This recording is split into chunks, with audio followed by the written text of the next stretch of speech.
Saudara-saudari yang terkasih, kita seringkali mendengar dan sungguh tidak asing dengan kata setia.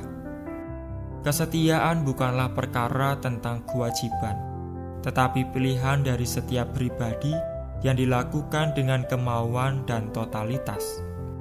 Hal itu dimulai dari hal-hal kecil, hal-hal yang sederhana.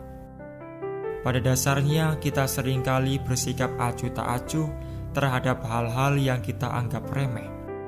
Bagi sebagian orang, kesetiaan hanya bersinggungan dengan persoalan dan tanggung jawab besar yang tampak dan dapat diapresiasi oleh banyak orang.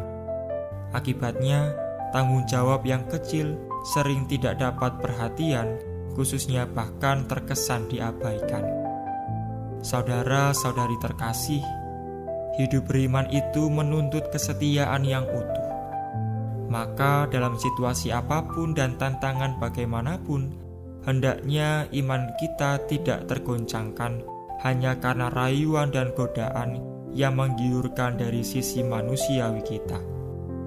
Percaya kepada Allah berarti menyerahkan diri dan hidup hanya kepadanya, karena Allah satu-satunya keselamatan bagi kita.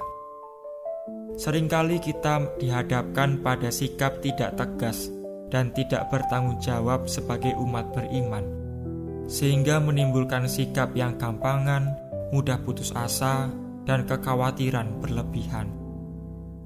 Kisah Injil hari ini mengajak kita untuk belajar setia dalam tugas dan tanggung jawab apapun yang kita terima.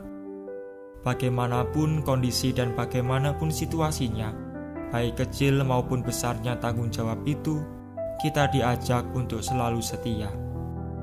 Mengutip dari kata-kata Santa Teresia, hal-hal kecil yang dilakukan dengan cinta jauh lebih berharga daripada karya besar yang dilakukan tanpa kasih.